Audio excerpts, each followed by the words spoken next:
बिस्मिल्लाहिर्रहमानिर्रहीम। अस्सलाम वालेकुम student, I am Wajid Ali combo, chemistry first year chapter 9। Student, आज हमारा टॉपिक है मोल फ्रैक्शन एंड पार्ट्स पर million.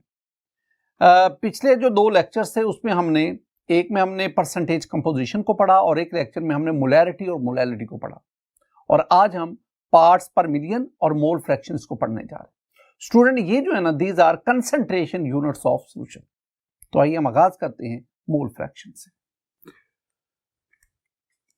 My dear student, mole fraction जो है ना, इसकी मैं आपको डेफिनेशन पढ़ाना चाहता हूं, फिर मैं एक्सप्लेनेशन और फिर कुछ इंपॉर्टेंट पॉइंट्स और फिर एक न्यूमेरिकल की मदद से मैं मोल फ्रैक्शन का कॉन्सेप्ट आपको समझाना चाहता हूं।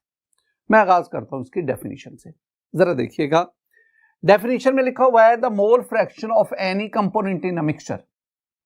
आपके पास मिक्सचर ऑफ कंपोनेंट्स है, उसमें किसी एक कंपोनेंट की मोल फ्रैक्शन आप फाइंड आउट करना चाहते हैं, तो कैसे निकालेंगे?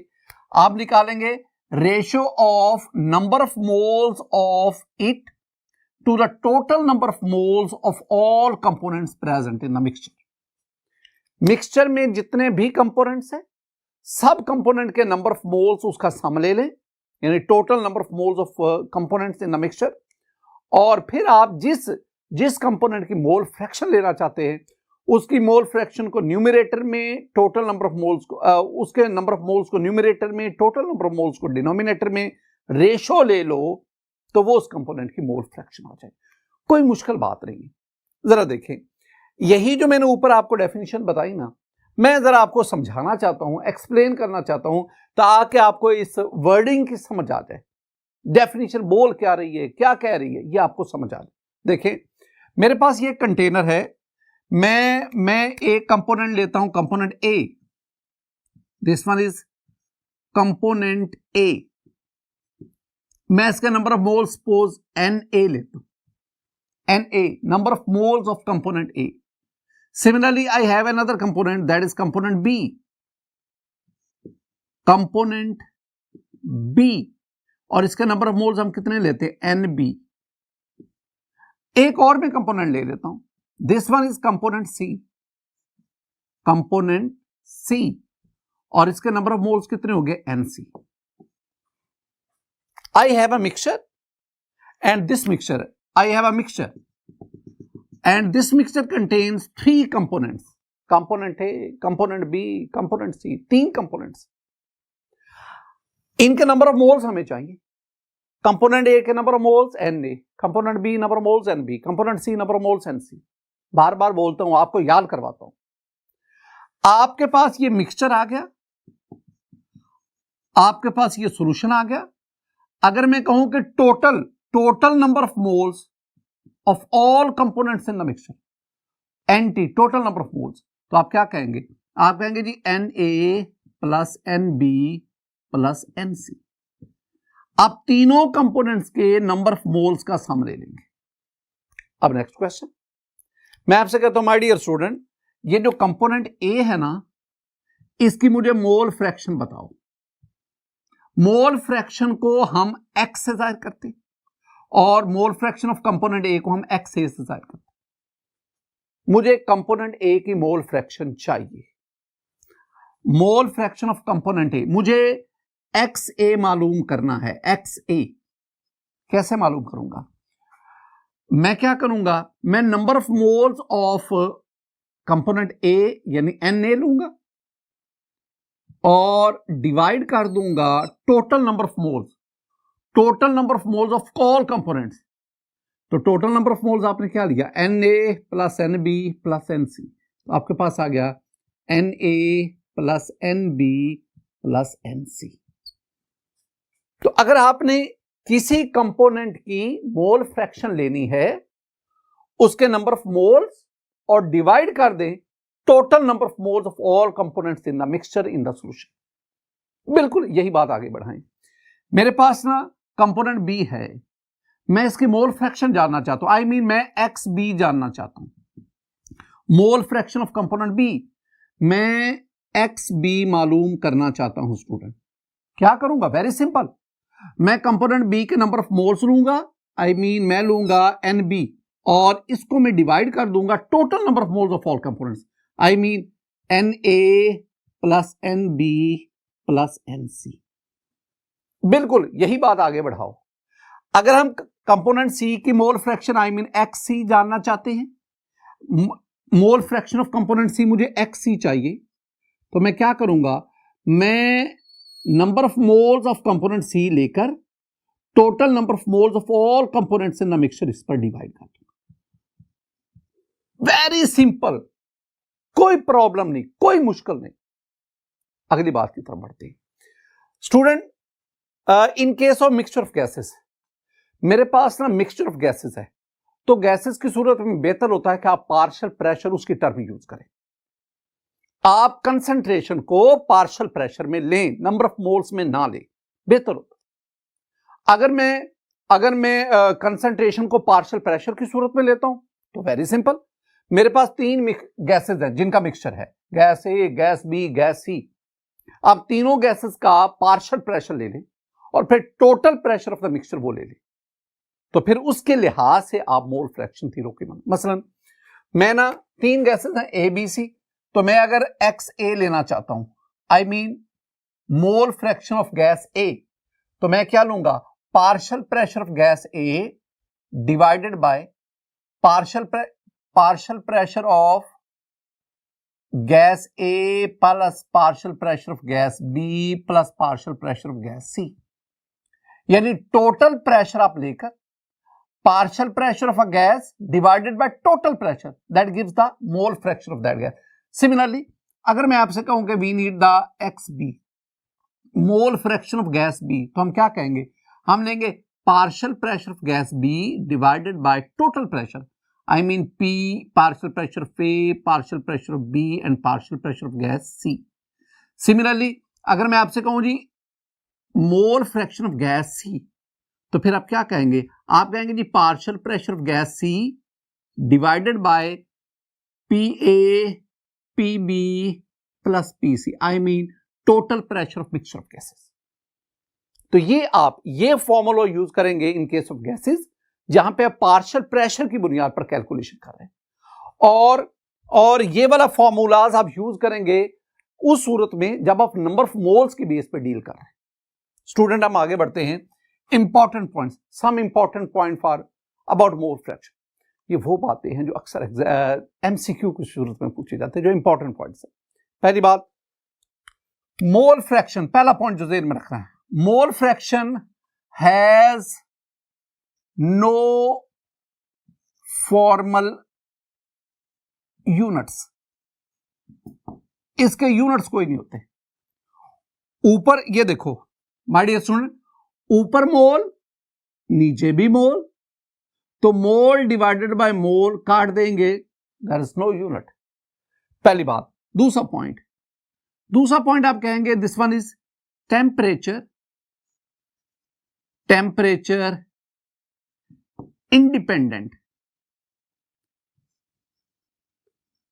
Independent concentration unit of solution. कैसे, ये देखें, ऊपर मोल नीचे भी मोल्स, मोल टेम्परेचर पे डिपेंड नहीं करता, तो मोल फ्रैक्शन भी टेम्परेचर पे डिपेंड नहीं करेगी। A change in temperature does not affect the mole fraction of the component। तीसरी बात, तीसरा पॉइंट एक शॉर्ट आंसर क्वेश्चन है, वेरी वेरी इंपॉर्टेंट। मैं सेंटेंस लिखता हूं, फिर मैं बाद में आपको समझाता हूं। सेंटेंस हमारे पास है, the sum of mole fraction, sum of mole fractions of all components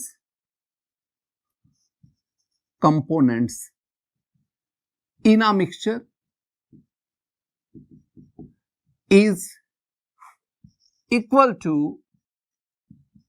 unity being 1। Student, very important short answer question. ये शॉर्ट आंसर क्वेश्चन एग्जाम में अक्सर पूछा जाता है कि आपके पास मिक्सचर में जितने भी कंपोनेंट हैं उनकी मोल फ्रैक्शन का सम ले लें, तो the answer should be equal to 1। मैं कहना क्या चाहता हूं, आपने ना 3 गैसेस का मिक्सचर दिया, आपने हर एक गैस की अलग अलग मोल फ्रैक्शन मालूम कर ली। अब तीनों गैसेस की मोल फ्रैक्शन का सम लो, I mean X A plus X B plus X C, तीनों गैसेस का मोल फ्रैक्शन का सम लें तो आंसर कितना आना चाहिए? 1 आना चाहिए।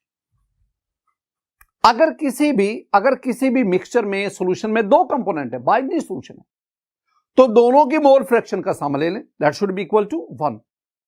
यानी एक आपके पास कंपोनेंट 1 है, एक आपके पास कंपोनेंट 2 है, ए बी की बजाय मैं 1 2 कह रहा हूं ना। आप दोनों की मोल फ्रैक्शन का सम ले, आपने लिया x1, आपने लिया x2, तो आंसर कितना आना चाहिए? 1। अच्छा सर स्टूडेंट मुझे एक बात बताइएगा, अगर दोनों कंपोनेंट में से मैं एक कंपोनेंट की मोल फ्रैक्शन आपको बता देता हूं, मैं कहता हूं जी एक कंपोनेंट जो है ना उसकी मोल फ्रैक्शन जो है ना, मोल फ्रैक्शन जो x1 है ये है 0.4, तो बताओ x2 क्या होगा? तो आप क्या करेंगे? वेरी सिंपल, अगर आपको एक कंपोनेंट की मोल फ्रैक्शन का पता है, ये 0.4 है, 0.4 को दूसरी तरफ ले जाओ तो 1 minus 0.4 that is equal to 0.6। तो आपके पास x2 यानी mole fraction of second component वो कितनी आएगी? 0.6 आएगी। यानी दोनों की मोल फ्रैक्शन का sum that must be equal to 1। और अगर 3 कंपोनेंट्स है मिक्सचर में तो तीनों की मोल फ्रैक्शन का सम जो है that must be equal to 1। एक और भी बात से रखना, किसी भी कंपोनेंट की मोल फ्रैक्शन वो 1 से ज्यादा नहीं हो सकती। ये नहीं हो सकता कि एक कंपोनेंट उसकी मोल फ्रैक्शन 2 है 3, नहीं, 1 से हमेशा कम होगी, और जितने भी कंपोनेंट्स होंगे उसका सम लेंगे तो that must be equal to 1। एक और बात भी आपने ज़हन में बिठानी, नंबर 4 पे, ये जो मोल फ्रैक्शन का कॉन्सेप्ट है ना student, it is applicable to all types of solutions, whether solid in solid, solid in gas, gas in liquid, liquid in liquid, all types of solution वो इसकी जो अहाता उसमें आते हैं। और एक और चीज, ये जो है मोल फ्रैक्शन का कॉन्सेप्ट, ये ना सिर्फ बाइनरी सॉल्यूशन पे अप्लाई होता है बल्कि टर्नरी सॉल्यूशन, क्वाटरनरी सॉल्यूशन, यानी ऐसे सॉल्यूशन जिनमें 2 से ज्यादा कंपोनेंट होते हैं उन पर भी मोल फ्रैक्शन ये टर्म इस अप्लाई होती है। आपने पीछे पढ़ा ना मोलैरिटी और मोलैलिटी, तो उसमें हम कन्फाइंड थे, हम महदूद थे कि उसमें एक सॉल्यूट होगा एक सॉल्वेंट होगा, तीसरा कंपोनेंट होता ही नहीं। लेकिन यहां पे आपके पास 2 से ज्यादा कंपोनेंट सॉल्यूशन में हो सकते हैं, और हर एक सॉल्यूशन, हर एक कंपोनेंट की आप अलग अलग मोल फ्रैक्शन मालूम करते हैं। मोल फ्रैक्शन में स्टूडेंट एक नई टर्म आ गई, mole percent. What is mole percent? Very simple, अगर आप मोल फ्रैक्शन को 100 से मल्टीप्लाई करें the answer is called the mole percent. यानी आपके पास मैं क्या कहूंगा, mole percent that is equal to mole fraction multiply by 100। जैसे यही है, ये कंपोनेंट ए, उसकी मोल फ्रैक्शन है 0.4, मैं कहता हूं इसकी मोल परसेंट मालूम करो, तो आप क्या करेंगे, आप 0.4 को 100 से मल्टीप्लाई करेंगे, द आंसर विल बी 40%। अब this one is the mole fraction, this one is the mole fraction, और ये जो आया this one is called the mole percent. कैसे आया? आपने मोल फ्रैक्शन को किससे मल्टीप्लाई किया? 100 से। तो जब मोल फ्रैक्शन को 100 से मल्टीप्लाई करते हैं तो हमारे पास क्या आता है? मोल परसेंट। जितनी भी मैंने गुफ्तगू की मोल परसेंट के मोल फ्रैक्शन के बारे में, जरा उसको आइए एक न्यूमेरिकल की सूरत में देखते हैं। स्टूडेंट मेरे पास ये एग्जाम्पल है, हमारी बुक में एग्जाम्पल नंबर 4 है, calculate the mole fraction and mole percent of each component in a solution. मेरे पास सॉल्यूशन है, वो सॉल्यूशन में 3 कंपोनेंट्स हैं, ethyl alcohol, methyl alcohol, water. ये 3 चीजें मिलके एक सॉल्यूशन बना। ये जो तीनों चीजें हैं, ये जो तीनों लिक्विड्स हैं, they are called the component of the solution. आपने हर एक कंपोनेंट जो है उसकी मोल फ्रैक्शन मालूम करनी है, फिर आपने मोल परसेंट निकालना। अब हमारे पास गिवन डाटा क्या है, 92 gram of ethyl alcohol, 96 gram of methyl alcohol, CH3OH is called the methyl alcohol, and 90 gram of water. हमारे पास इन कंपोनेंट का मैस दिया गया है, जो मैंने आपको समझाया ना। अब आपके पास ये चीज आ गई, XA, XB, XC, यहां ABC।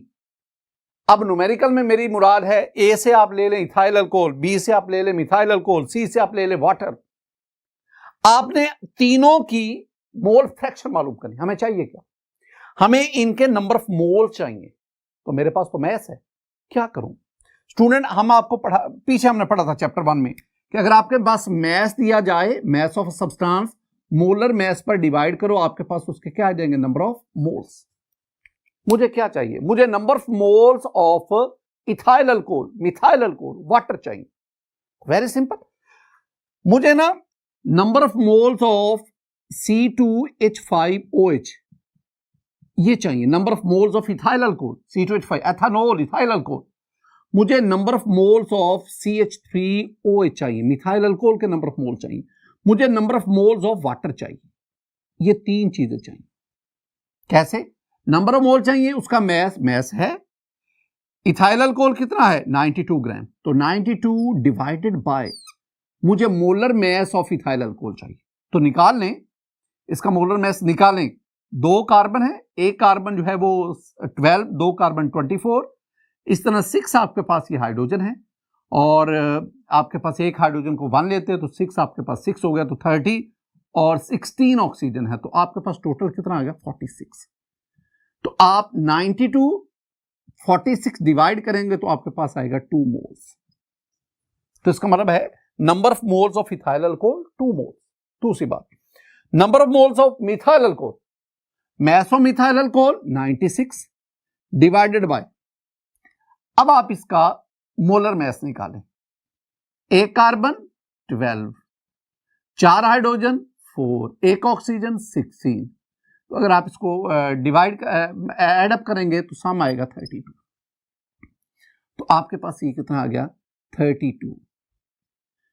इसको आप डिवाइड कर ले तो आप कट करेंगे तो आपके पास ये आ जाएगा 3 मोल्स। एक और चीज, number of moles of water, mass of water 90 gram divided by molar mass of water 18, divide करो तो आंसर आपके पास आएगा 5।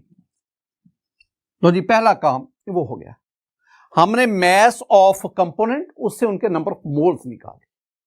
अब मोल फ्रैक्शन की तरफ आए, मोल फ्रैक्शन ऑफ C2H5OH क्या चाहिए मुझे नंबर ऑफ मोल चाहिए ऑफ C2H5OH, मुझे NT चाहिए, I mean total number of moles of all, NT total number of moles of all components in the mixture. कैसे, एक आ गया जी 2 moles of ethyl alcohol, 2 moles of ethyl alcohol, 3 moles of methyl alcohol and 5 moles of water. Student इनको add करेंगे तो आपके पास NT कितना आएगा 10 moles. तो आपके पास इथाइल अल्कोहल की मोल फ्रैक्शन लेनी है, इथाइल अल्कोहल के 2 moles divided by total moles वो 10 है, तो 2 divided by 10, my dear student आपके पास आंसर आएगा 0.2, कोई यूनिट नहीं। तो the mole fraction of ethyl alcohol 0.2। अब आ जाए the mole fraction of methyl alcohol, number of moles of methyl alcohol CH3OH divided by total number of moles NT। तो मिथाइल अल्कोहल के number of moles 3, total number of moles 10, तो 3 divided by 10। Student solve करोगे तो answer will be 0.3, कोई unit नहीं। Similarly mole fraction of water मालूम करनी है, number of moles of water divided by total number of moles of all components in the mixture, और water के हमने मोल्स कितने निकाले 5 divided by 10 that is equal to 0.5। ये हमारे पास क्वेश्चन का जो पहला हिस्सा है कि आपने हर एक कंपोनेंट की क्या मालूम करनी, मोल फ्रैक्शन। अब आगे बढ़े, हमें हर एक कंपोनेंट की मोल परसेंट भी चाहिए, कैसे निकालेंगे? मोल परसेंट के लिए आप इनकी मोल फ्रैक्शन को 100 से मल्टीप्लाई करते हैं, यानी अगर मैं हर एक कंपोनेंट की मोल परसेंट जानना चाहता हूं, मोल परसेंट ऑफ इथाइल अल्कोहल, तो ये मोल फ्रैक्शन को 100 से मल्टीप्लाई करूंगा, वी हैव 20%, इसको मैं 100 से मल्टीप्लाई करूंगा, वी हैव 30%, इसको मैं 100 से मल्टीप्लाई करूंगा, वी हैव 50%। तो ये हमारे पास पहला जो आंसर है mole fraction of each component, और ये मेरे पास दूसरा हिस्सा जिसमें मैंने हर एक कंपोनेंट की मोल परसेंट मालूम की। हमने एक शॉर्ट आंसर क्वेश्चन भी स्टूडेंट पढ़ा था। शॉर्ट आंसर क्वेश्चन क्या था कि किसी भी मिक्सचर में जितने भी कंपोनेंट हैं, कंपोनेंट्स की मोल फ्रैक्शन का सम ले लें, that must be equal to 1। अब इस क्वेश्चन में कितने कंपोनेंट्स हैं? 3। Ethyl alcohol, methyl alcohol, water. आप तीनों की मोल फ्रैक्शन का सम ले। देखिए मेरे पास आ गया मोल fraction of C2H5AOH plus mole fraction of methyl alcohol CH3OH plus mole fraction of water. तीनों का सम ले लें। इथाइल अल्कोहल की mole fraction 0.2 plus methyl alcohol 0.3 plus water की मोल फ्रैक्शन 0.5। सम ले लेंगे तो आपके पास आंसर क्या है? 1। यूनिटी। ये एक शॉर्ट आंसर क्वेश्चन जिसको मैंने आंसर किया। स्टूडेंट हम आगे बढ़ते हैं। हमारे सिलेबस में जो 5वां कंसंट्रेशन यूनिट ऑफ सोल्यूशन है, दैट इज पार्ट्स पर मिलियन। हम इसे पीपीएम से जाहिर करते हैं। पीपीएम, पार्ट्स पर मिलियन। जरा मिलियन को तो देखिए। मिलियन मिलियन हम स्टूडेंट कहते हैं 10⁻⁶ को। मिलियन हम कहते हैं अगर 1 के साथ 6 जीरो लगा दो, 3 0 ये 3 0 ये लगा दो, इसे हम मिलियन कहते हैं। अगर आप इसको काउंट करेंगे तो आपके पास ये यूनिट 10, 100,000, 10,000, लाख, ये आपके पास 10 लाख बना। अब ये याद रखना है, 10 लाख को हम मिलियन कहते हैं। हम मिलियन को 10⁻⁶ से जाहिर करते हैं एक्सपोनेंशियल फॉर्म में। हम मिलियन के लिए 1 के साथ 6 जीरो लगाते हैं, ये मिलियन। आपके पास पार्ट्स पर मिलियन, पीपीएम। एक बात जो अक्सर जो शॉर्ट आंसर एमसीक्यू पूछा जाता है, this concentration unit is used for very low concentration of solution. बहुत बहुत इंपॉर्टेंट बात। This is used for very low, ये मैं इधर लिख रहा हूं, very low concentration of solution. ये एमसीक्यू पूछा जाता है, ये जो मैंने बात लिखी है एंटी टेस्ट वगैरह। अब है क्या पार्ट्स पर मिलियन? इसकी डेफिनेशन को देखिए। It is the number of parts by weight और वॉल्यूम ऑफ अ सोल्यूट पर मिलियन पार्ट्स बाय वेट और वॉल्यूम ऑफ सोल्यूशन। आपके पास सोल्यूशन के 10 लाख हिस्से हैं, सोल्यूशन के 10 लाख हिस्से हैं, उनमें से जितने हिस्से सोल्यूट के होंगे वो सोल्यूशन की पीपीएम कहलाता है। यानी अगर आपके पास 10 लाख में से एक हिस्सा सोल्यूट का है, बाकी 9,99,999 हिस्से सोल्यूशन के हैं, एक हिस्सा सोल्यूट के, तो फिर हम क्या कहेंगे? The concentration of that solution is 1 ppm। अगर 2 हिस्से सोल्यूट के हैं 2 ppm, अगर 100 हिस्से सोल्यूट के हैं 100 ppm। तो ये वो कहते हैं ना आटे में नमक के बराबर। तो आटे में नमक की मिकदार को जाहिर करनी है तो फिर मोलैरिटी, मोलैलिटी, मोल फ्रैक्शन वो यूनिट यूज नहीं करेंगे। आप किसको यूज करेंगे? आप पार्ट्स पर मिलियन को यूज करेंगे। Student, this concentration unit is used to estimate the impurities, concentration of impurity in water. Water का ये जो polluted water, it causes very a lot of water borne diseases. हम आजकल इसका शिकार है ना। हम कह रहे हैं कि वाटर के अंदर आर्सेनिक, उसकी कंसंट्रेशन बढ़ रही है। वाटर के अंदर ऑर्गेनिक कंपाउंड की कंसंट्रेशन बढ़ रही है। वाटर के अंदर फाउल गैसेस की कंसंट्रेशन बढ़ रही है। वाटर के अंदर हैवी मेटल्स की कंसंट्रेशन बढ़ती जा रही है, जिसकी वजह से वही वाटर जो हम पीते हैं वो मुख्तलिफ बीमारियों का शिकार करता है बंदे। And those are called water borne diseases. ये बहुत बड़ा मसला है।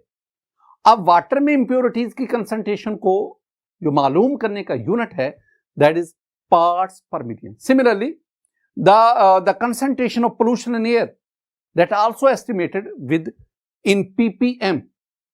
Chlorinated water that is transported in our houses as a potable, वासा की तरफ से जो हमारे घरों में पानी जो सप्लाई किया जाता है तो उसमें क्लोरीन को मिलाया जाता है। अब क्लोरीन की उस वाटर में कितनी कंसंट्रेशन है, उसके लिए भी हम ppm ये यूनिट यूज करते हैं।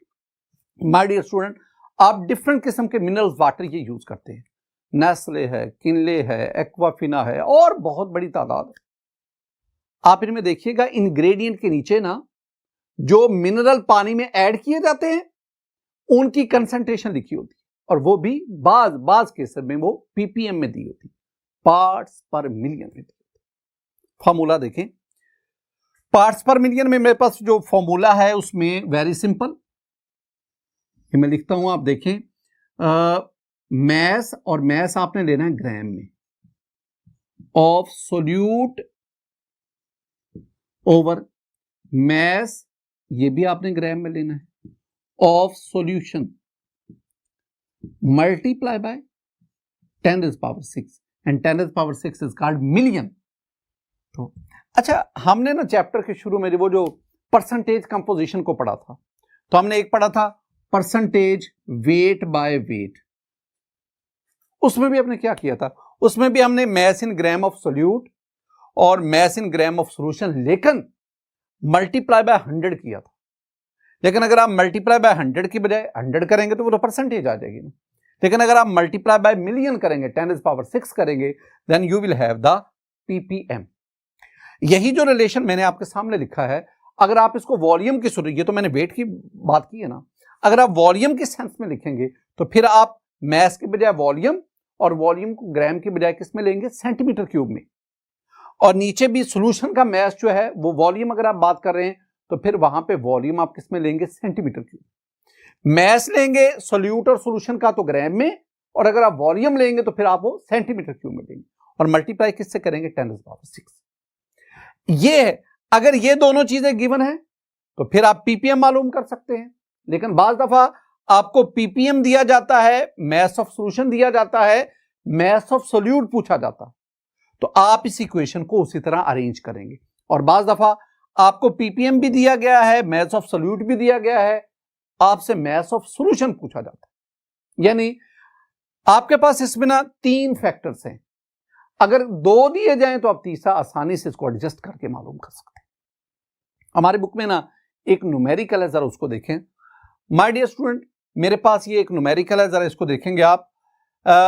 स्टेटमेंट देखें, sea water has 5.65 cross 10⁻³ gram of dissolved oxygen in 1 kg of water. Calculate the concentration of oxygen in sea water in ppm। अब अगर आप इसमें देखेंगे तो आपके पास जो चीजें दी गई हैं, आपके पास कंसंट्रेशन ऑफ ऑक्सीजन है, यानी मैस ऑफ ऑक्सीजन है आपके पास, और वो आपके पास 5.65 10⁻³ ग्राम है। और दूसरा आपके पास ना वाटर का है, that is the 1 kg of water, water का मैस आपको दिया गया है, तो उसमें ये ऑक्सीजन जो है, तो आप क्या करेंगे, आप यही फॉर्मूला जो हमने लिखा है इसका इस्तेमाल करेंगे। तो जब आप इसको डिवाइड करेंगे मल्टीप्लाई बाय 10⁶, तो आपके पास आंसर आएगा 5.65, and this one is the ppm, the concentration of oxygen in ppm in water. ये आपके पास है। माय डियर स्टूडेंट, एक और चीज जो मैं आपके साथ शेयर करने जा रहा हूं, ये पार्ट्स पर मिलियन, पार्ट्स पर मिलियन, ये होता कितना है, कितना हिस्सा पार्ट्स पर मिलियन, जरा ये समझते हैं इसको। ये जो मैं आपके साथ स्टूडेंट शेयर करने जा रहा हूं ना, ये ना सिर्फ यहां पे आपका कॉन्सेप्ट क्लियर करेगा, बल्कि आपके कुछ फंडामेंटल कॉन्सेप्ट उनको भी बेहतर करने में आपकी मदद करेगी। ये वाली जो डिस्कशन, इसमें देखें, मेरे पास ये एक बॉक्स है, बहुत बड़ा बॉक्स। माय डियर स्टूडेंट, इस बॉक्स में ना अगर आप इसकी लेंथ देखेंगे 10 सेंटीमीटर, विड्थ देखेंगे 10 सेंटीमीटर, और इसकी हाइट भी देखेंगे तो वो 10 सेंटीमीटर। तो अगर मैं इनको मल्टीप्लाई करूं, यानी विड्थ, लेंथ, हाइट तीनों को मल्टीप्लाई करूं, 10 centimetre multiply by 10 centimetre multiply 10 centimetre, I have the volume of this cube, and that is 1000 centimetre cube. अब ये बात ध्यान में रखनी है कि 1000 centimetre cube that is equal to 1 dm cube, that is equal to 1 litre. 1 dm cube is approximately equal to 1 litre. तो इसका मतलब है the total volume of this cube is this big cube, this one is 1000 centimetre cube और 1 dm cube. आप इसको अगर पानी से भर देंगे तो इसके अंदर पानी कितना आएगा, यस, इसके अंदर 1 kg वाटर आएगा, या दूसरे अल्फाज में 1000 ग्राम वाटर आएगा। अब आप एक काम करें, आप इसमें से ना एक ये छोटा सा क्यूब इसमें से सेपरेट कर ले। ये क्यूब आपके पास अलग हो गया।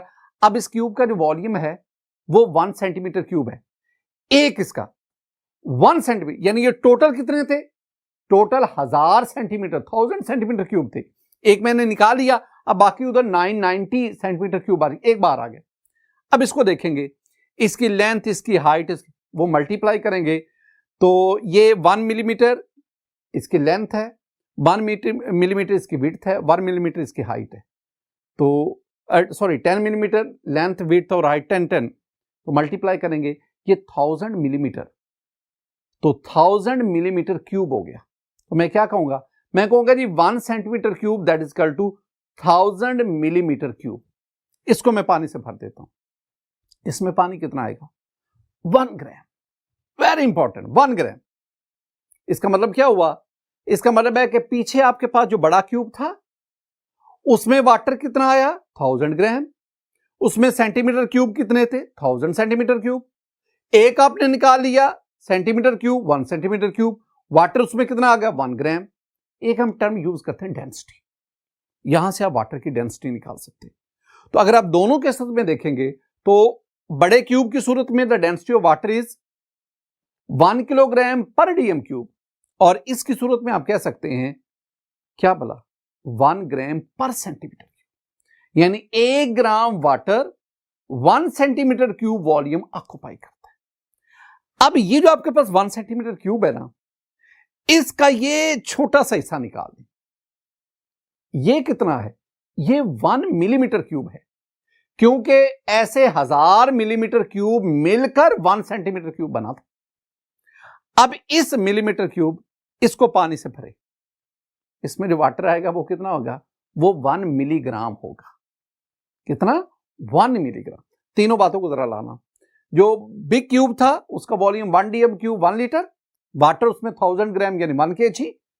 उसका जो 1000th पार्ट है 1 सेंटीमीटर क्यूब, उसमें वाटर कितना आ गया? 1 ग्राम।